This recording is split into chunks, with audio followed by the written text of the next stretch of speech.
नमस्कार, आप देख रहे हैं जवाब तो देना पड़ेगा और आपके साथ में विजेंद्र सोलंकी। विश्व की सबसे बड़ी पार्टी और सबसे बड़ा लक्ष्य बीजेपी आज से सदस्यता का महाअभियान छेड़ने जा रही है और टारगेट है 18 करोड़ नए सदस्य। बड़े बड़े नेता भारतीय जनता पार्टी का दामन थामेंगे और संगठन की मजबूती के साथ पार्टी का विस्तार भी करेंगे।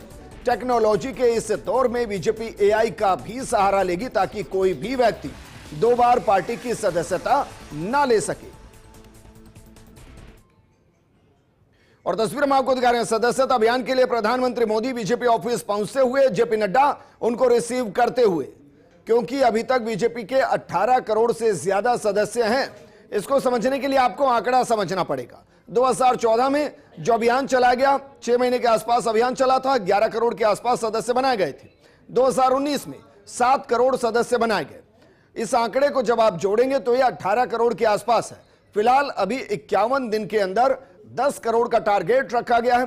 प्रधानमंत्री नरेंद्र मोदी ने टारगेट रखा है, जेपी नड्डा को उसे पूरा करना है। तस्वीरें बीजेपी ऑफिस की हैं जहां प्रधानमंत्री पहुंचे हैं और प्रधानमंत्री मोदी की सदस्यता को कहा जा रहा है कि पहले तो तस्वीरें आपको दिखा रहे हैं। तस्वीरें जरा देखिए, दीप जलाकर कार्यक्रम की शुरुआत करते हुए सदस्यता अभियान की शुरुआत। लक्ष्य रखा गया है 10 करोड़, दिन दिए गए हैं 51।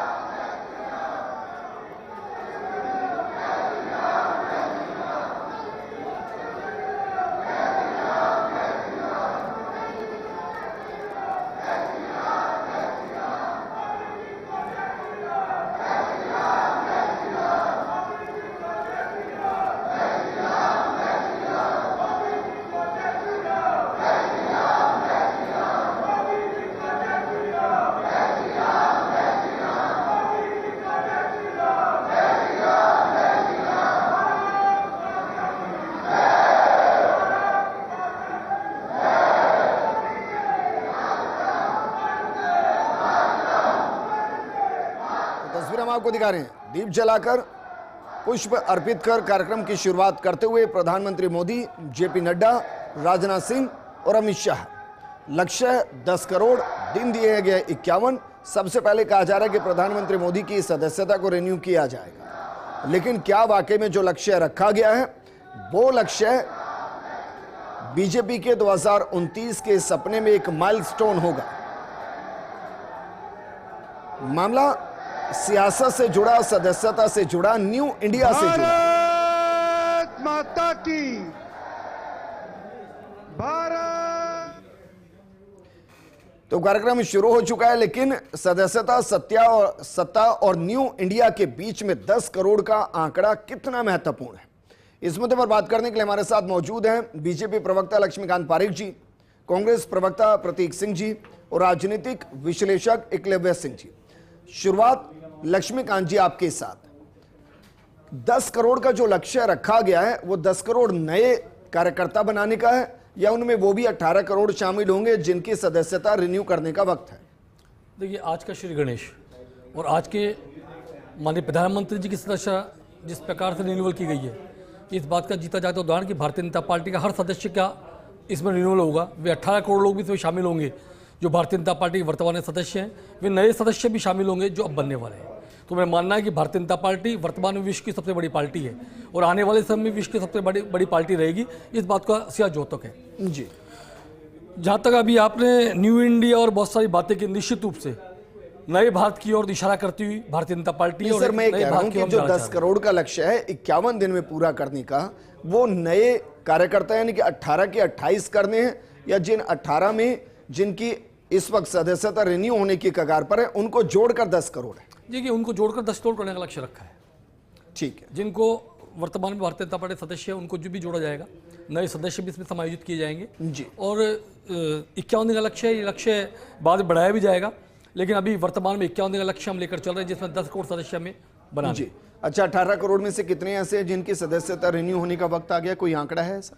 देखिए, हर सदस्य का, जो 2019 में बनाओ या 2014 में बनाओ, हर सदस्य को अपनी सदस्यता रिन्यूअल करवानी है। क्योंकि ये सदस्य रिन्यूअल होती है, इसके बाद सक्रिय सदस्यता अभियान चलता है।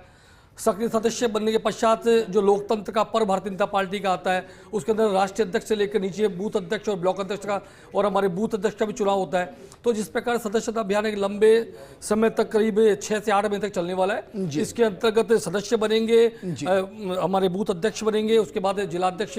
अजय बताइए, अगर प्रतीक जी मिस कॉल कर देते हैं तो बीजेपी के कार्यकर्ता हो जाएंगे या कांग्रेस के रहेंगे? देखिए, प्रतीक जी मिस कॉल करते हैं, मिस कॉल के बाद इनको फॉर्मेट आएगा, उस फॉर्मेट को नहीं भर करते हैं तो निश्चित रूप से फॉर्मेट के आधार भारतीय जनता पार्टी के सदस्य बनेंगे। एकलव्य जी, क्योंकि सवाल तब खड़ा होगा, अभी सवाल खड़ा नहीं होता है। जिस तरीके के कार्यक्रम होते हैं उसमें सदस्यता का मतलब होता है पार्टी का कार्यकर्ता हो जाना, लेकिन मिस कॉल से तो पार्टी का कार्यकर्ता नहीं होता। सवाल तब खड़ा होता है जब वो व्यक्ति कोई कहीं पर क्राइम कर देता है और उसके बाद पता चलता है भाई ये तो मिस कॉल से सदस्य बना। क्या पार्टी किसी को इस तरीके से कार्यकर्ता बना सकती है? देखिए विजेंद्र जी, मैं समझता हूँ कि ये जो सदस्यता अभियान है इसके 2-3 बहुत ही महत्वपूर्ण पहलू हैं। पहला तो ये है ही कि पार्टी का तो धर्म होता है कि वो अपने चलिए माफी के साथ मैं आपको रोक रहा हूं। पार्टी अध्यक्ष जेपी नड्डा क्या कुछ कह रहे हैं, सुनिए सर। भारत के गृह मंत्री श्री अमित भाई शाह जी, यहां उपस्थित सभी मंत्रीगण, हमारे राष्ट्रीय पदाधिकारीगण, हमारे दिल्ली के प्रदेश के सभी पदाधिकारीगण और इतनी बड़ी संख्या में एकत्र आए यहां पर इस संगठन पर्व के अवसर पर उपस्थित हमारे कार्यकर्ता बंधु जितने यहां बैठे हैं, इससे तिगुने। चलिए वापस मुद्दे पर लौटते हैं। क्या वाकई में सदस्यता अभियान बीजेपी को मजबूत करेगा और 2024 के अंदर जो मनमाफिक आंकड़े नहीं आए, क्या 29 की राह में वो 10 करोड़ का आंकड़ा बेहद महत्वपूर्ण होगा? प्रतीक हमारे साथ हैं। प्रतीक, जरा बताइए, बीजेपी निरंतर या कहें कि 24/7 पॉलिटिकल पार्टी है जो हर दिन एक नए कार्यक्रम को लॉन्च करती है। क्या वाकई में आपको लगता है कि ये कार्यक्रम एक मजबूत कार्यक्रम और कांग्रेस को भी इस दिशा में सोचना चाहिए? देखिए, अभी बीजेपी के प्रवक्ता पारिक साहब बोल रहे थे कि जो सदस्यता होगी, सदस्यता के बाद में जो बीजेपी के राष्ट्रीय अध्यक्ष हैं उसका भी चुनाव होगा। तो मुझे वो कृपया बताएं कि 1980 के बाद में बीजेपी के अध्यक्ष का कब चुनाव हुआ था? आज तक तो मुझे लगता नहीं कि हुआ है। जेपी नड्डा जी का कब कौन से चुनाव के तहत वो बने थे? उससे पहले अमित शाह बने थे तो वो कौन से चुनाव के तहत बने थे? या इनका जो पितृ संगठन है आरएसएस, उसके अंदर 1925 से लेकर के और आज तक कौन से चुनाव हुए?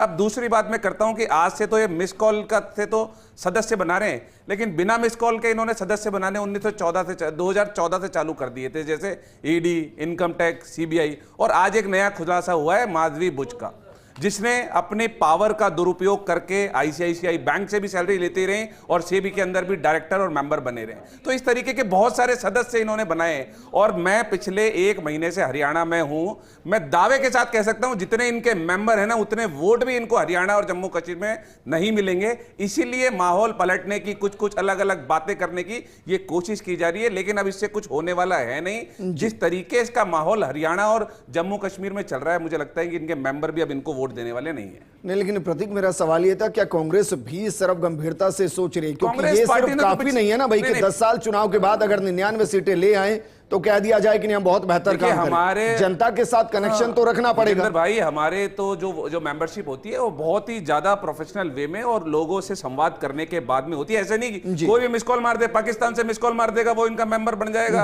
अफगानिस्तान से मिस कॉल मार देगा वो गलत नहीं। तो राजस्थान में ब्लॉक अध्यक्ष तक बनाने में मशक्कत करनी पड़ती है। मशक्कत तो करनी इसलिए पड़ती है ना क्योंकि हमारे पास में मेंबर है पूरा नहीं है। हमारे एक व्यक्ति जो है उसके घर पे जाकर के उनसे बात करके उनको आपके अध्यक्ष को कौन से कार्यक्रम के माध्यम से चुना गया? कौन से हमारे तो चुनाव हुए थे राष्ट्रीय अध्यक्ष के, बताइए? नहीं हुए थे क्या? अध्यक्ष के नहीं हुए थे क्या? स्टेट अध्यक्ष, राष्ट्र जो कॉन्स्टिट्यूशन होता है उसके हिसाब बता रहा हूं ना। और क्या अभी आपके संगठन की पूरी कार्यकारिणी बन चुकी है? पूछ रहा हूं कि 1980 से लेकर 2024 तक बीजेपी में एक भी चुनाव हुआ क्या?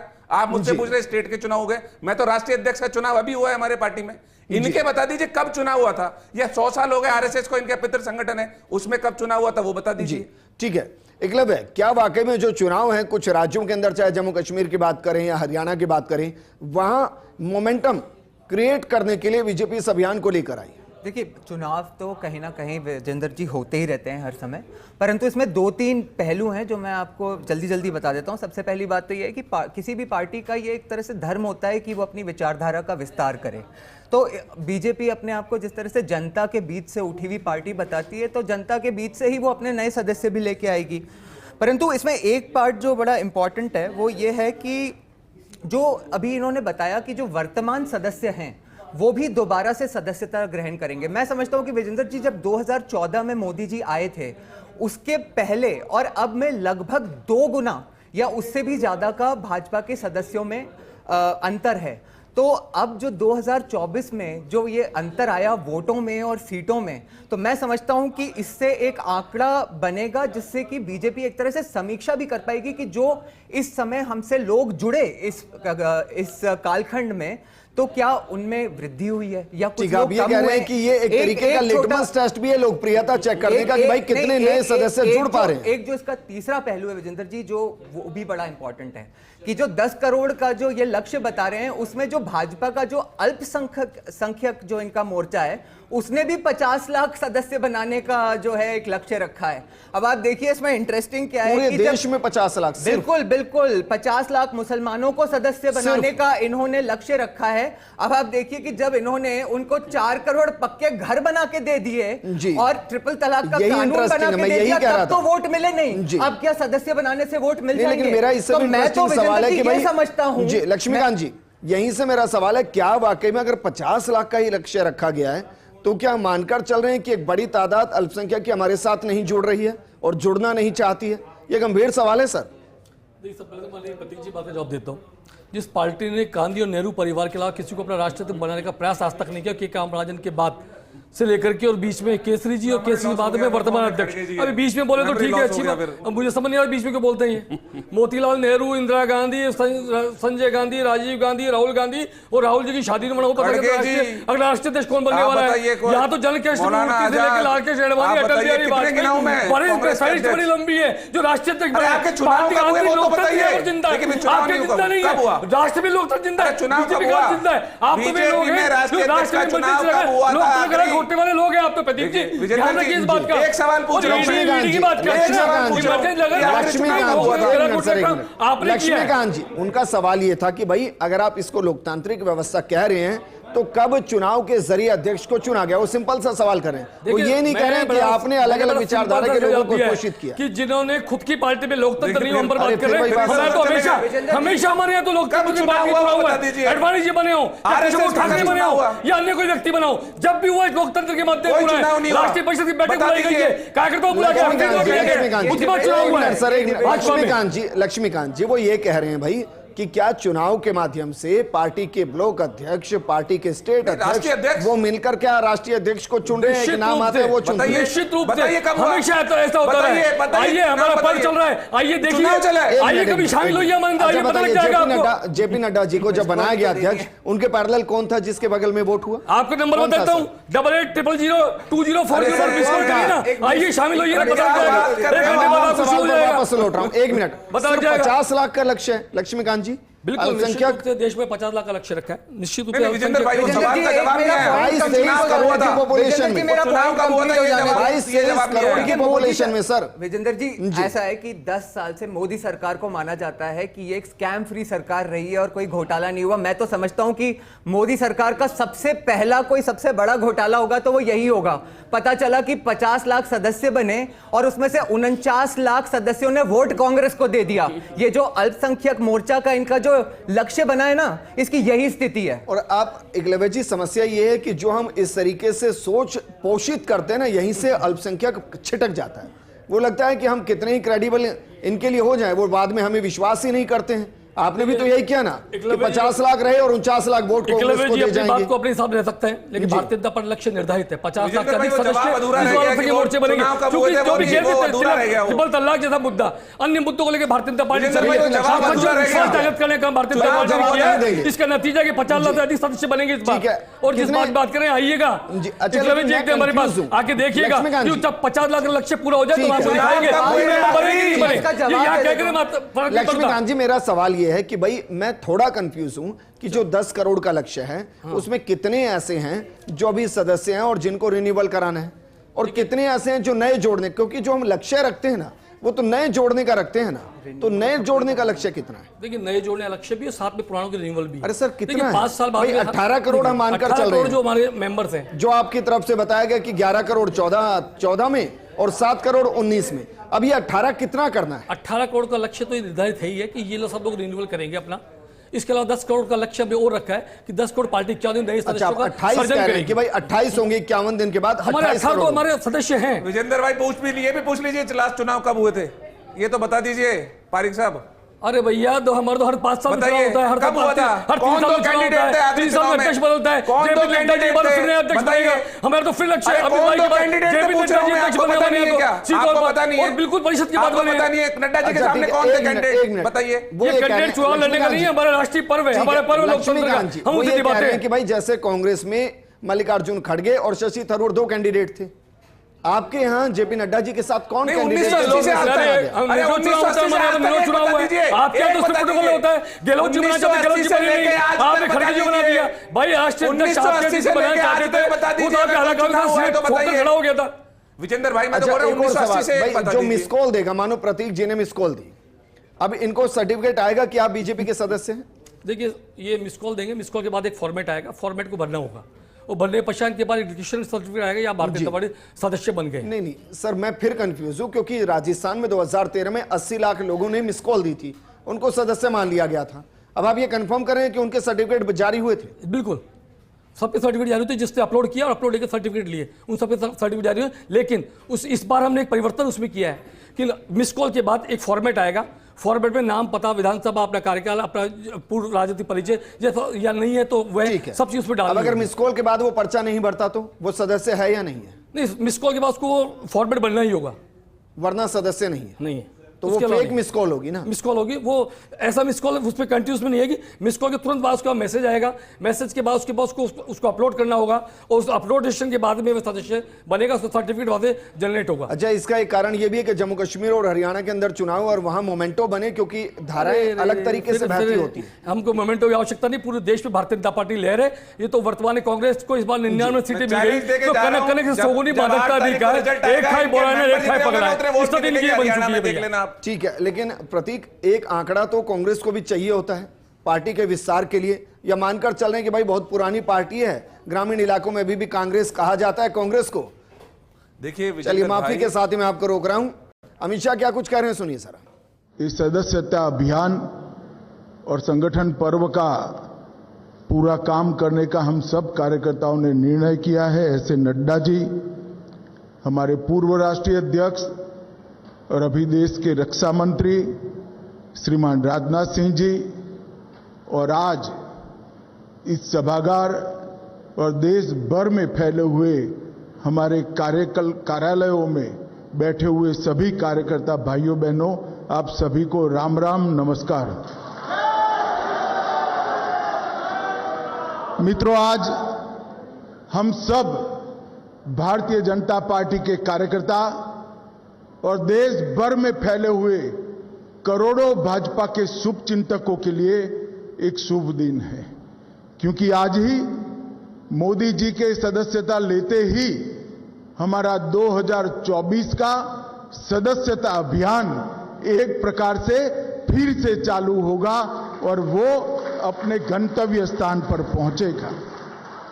जैसे नड्डा जी ने बताया, हमारी पार्टी विश्व की सबसे बड़ी पार्टी तो है ही, मगर पूरे राजनीतिक दलों में एक प्रकार से अनूठी पार्टी, क्योंकि कोई राजनीतिक दल आज भारत के राजनीतिक मानचित्र में देखे तो 1500 से ज्यादा राजनीतिक दलों में कोई राजनीतिक दल लोकतांत्रिक तरीके से विश्वास के साथ, खुलेपन के साथ, सातत्यपूर्ण तरीके से हर 6 साल में अपनी सदस्यता अभियान को नहीं करता है। केवल और केवल हम अकेले ऐसी पार्टी है, भारतीय जनता पार्टी, जिसका हमें गौरव है कि हमने ये परंपरा को अक्षुण्ण रखकर हमेशा के लिए आगे बढ़ाने का काम करा है।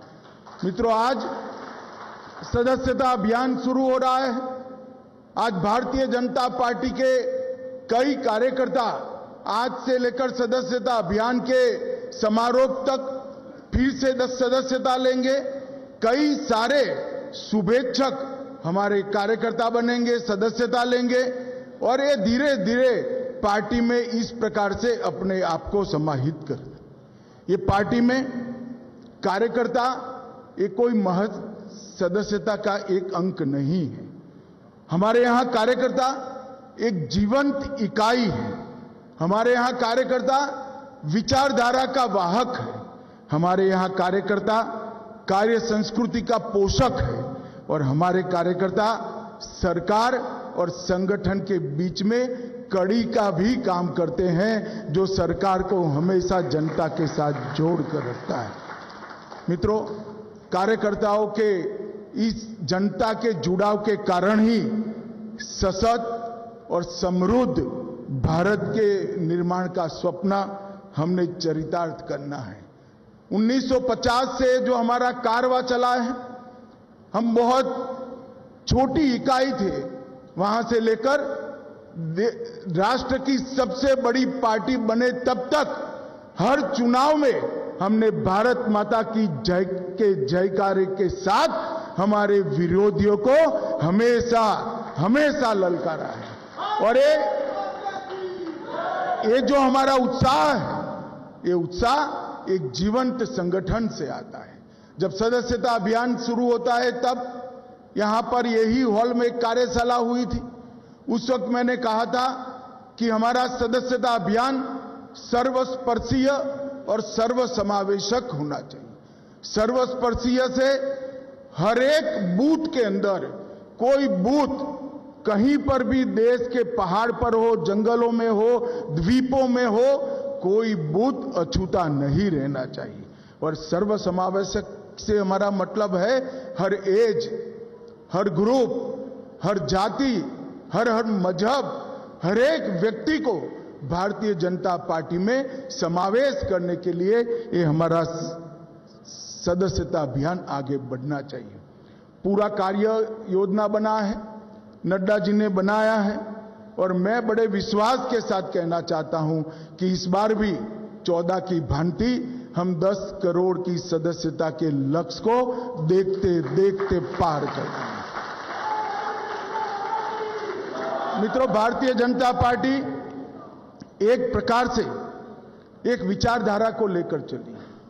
हमारी विचारधारा के आधार पर राजनीति में हमने काम करना शुरू किया। कई सालों तक संघर्ष करा और बाद में हमने कई हार झेली, कई पराजय झेले, कई प्रचंड पराजय झेले और विजय को भी देखा है। मगर हमने हमारा काम अहरनिश चालू रखा है। विगत 10 साल के अंदर श्री मोदी जी के नेतृत्व में हमने 60 करोड़ गरीबों को घर, बिजली, शौचालय, राशन, गैस और 5 लाख तक का आरोग्य की सभी सुविधाएं दी हैं। ग्रामीण विकास हो, शहरी विकास हो, ऊर्जा का क्षेत्र हो, अंतरिक्ष का क्षेत्र हो, डिजिटलाइजेशन हो, इंफ्रास्ट्रक्चर को मजबूत बनाना हो, आंतरिक और बाह्य सुरक्षा को मजबूत करना हो, स्वास्थ्य का क्षेत्र हो या शिक्षा में नई शिक्षा नीति लानी हो, हर क्षेत्र में इस 10 साल में देश ने नई ऊंचाइयों को हासिल कर आज विश्व में अपना स्थान बनाया है। ये हम सब कार्यकर्ताओं के लिए गौरव का विषय है। और आज 10 साल में जिनके नेतृत्व में और जिनकी रहनुमाई में हमने सारे लक्ष्य हासिल किए, हमारे कई सारे देश के लंबित मुद्दे, चाहे राम जन्मभूमि पर राम मंदिर बनाना हो, धारा 370 को समाप्त करना हो, यूसीसी का आगाज करना हो, ट्रिपल तलाक को समाप्त करना हो या काशी विश्वनाथ में कॉरिडोर बनाना हो, ये सारा काम भी मोदी जी के नेतृत्व में ही 10 साल में पूरा हुआ है। मैं भी गुजरात से आता हूं। आज देश भर के कार्यकर्ता सुन रहे हैं। मेरा एक अनुभव मोदी जी का संगठन के प्रति दृष्टि और संगठन के प्रति विश्वास कैसा होता है बताना चाहता हूं।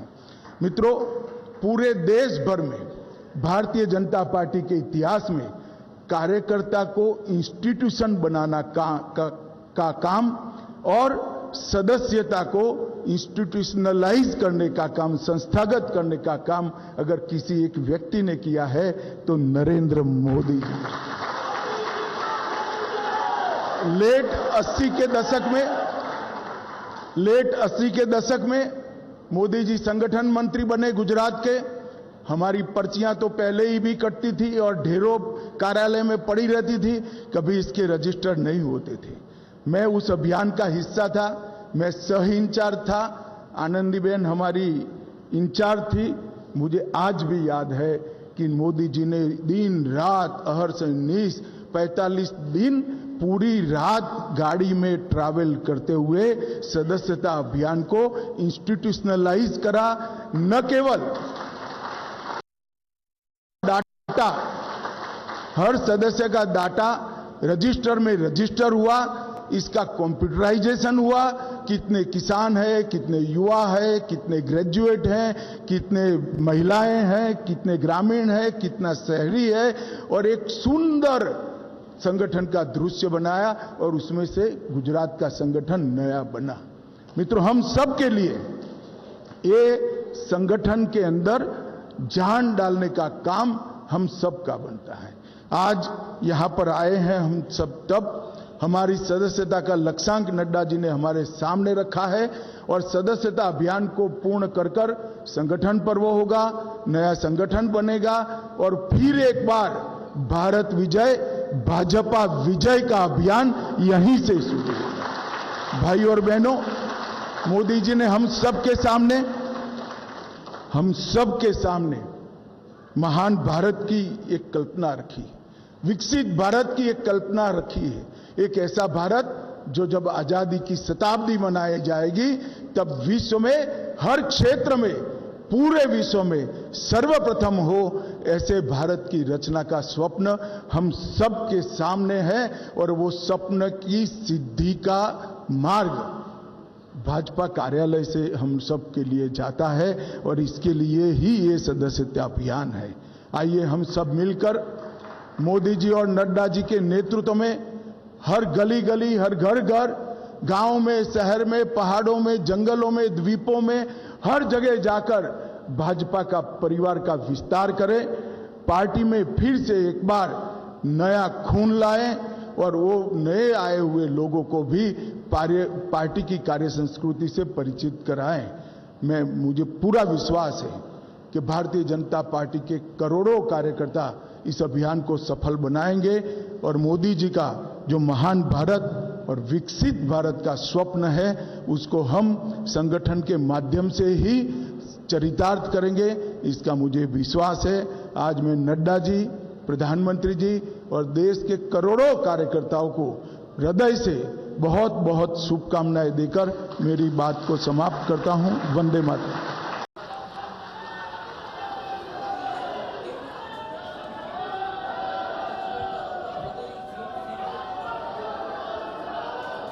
बोलिए भारत माता की, भारत माता की। धन्यवाद।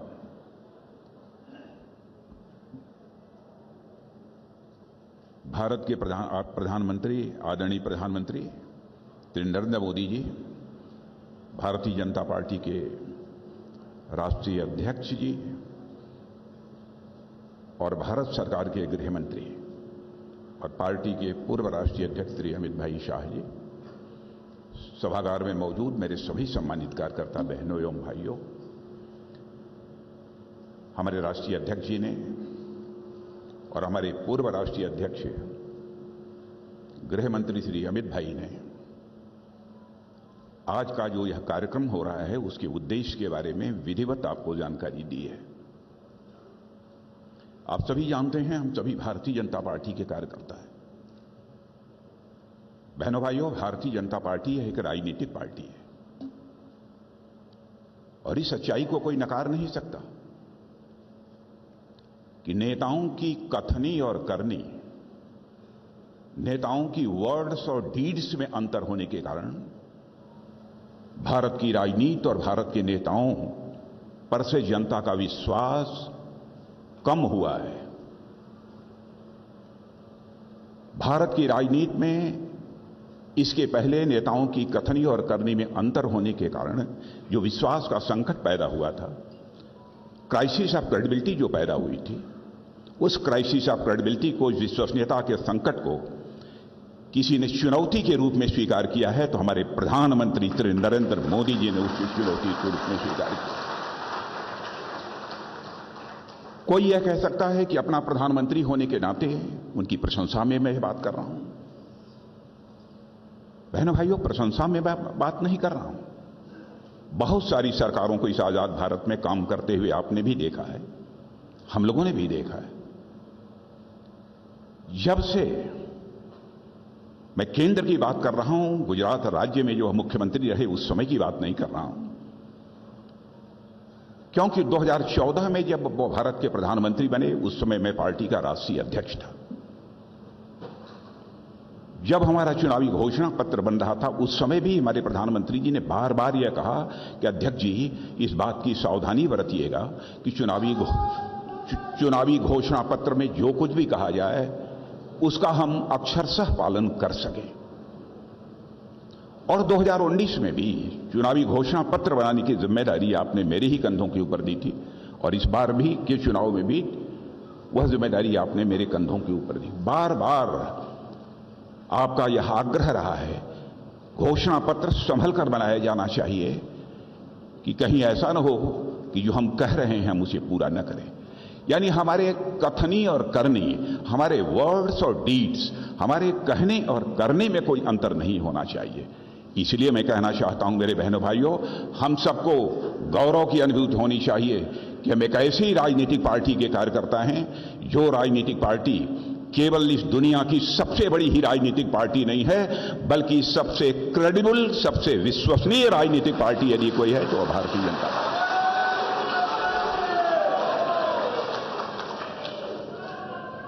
और मैं कार्यकर्ता बहनों भाइयों यह भी आपको बताना चाहूंगा, हम राजनीति केवल सरकार बनाने के लिए नहीं करते हैं। मैं जानता हूं कि हमारे बहुत सारे कार्यकर्ता भी यह मानते होंगे, जैसे अन्य राजनीतिक पार्टियां हैं, चाहे जैसे भी हो हमारी सरकार बननी चाहिए, उनका यह उद्देश्य हुआ करता है। लेकिन आप भारतीय जनता पार्टी के कार्यकर्ता हैं तो मैं आपसे भी कहना चाहता हूं, हम राजनीति केवल सरकार बनाने के लिए नहीं करते हैं। हम राजनीति करते हैं तो समाज बनाने के लिए राजनीति करते हैं, देश बनाने के लिए राजनीति करते हैं बहनों भाई।